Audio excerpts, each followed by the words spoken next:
የመጨረሻ መልእክቴ ግን ኢትዮጵያውያን የምትችሉ የከምባታን ምድር ማየት አንበርቾን ማየት እውነተኛ ግብዣዬ ነው። በጣም ደስ የሚል ማህበረሰብ ያለበት ደስ የሚል አየር ያለበት እጅግ አስደማሚ ውበት ያለበት ቦታ ነው።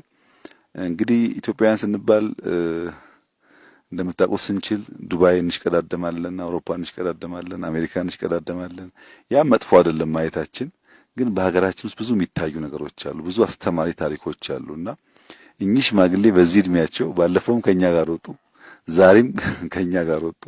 እንግዲህ ይሄ ብርታትና ጥንካሬ የሚያሳየው እንደዚህ አይነት ቻሌንጅ መውሰድ ለጤናም ለእድሜም ጠቃሚ እንደሆነ ነው እና ኢትዮጵያውያን በዚህ እግረ መንገድ የምታልፉ ቅዳሜና እሑድ ከመታችሁ ማየት የምታስቡ ይህ ምድርና ሕዝብ የተመቸ ስለሆነ መታችሁ እንድታዩ ግብዣዬ ነው። እኔ ባለፈውም በነበረኝ ቆይታ በጣም ደስተኛ ነኝ። አሁን ዛሬ ባለውም ቆይታ በጣም ደስተኛ ነኝ።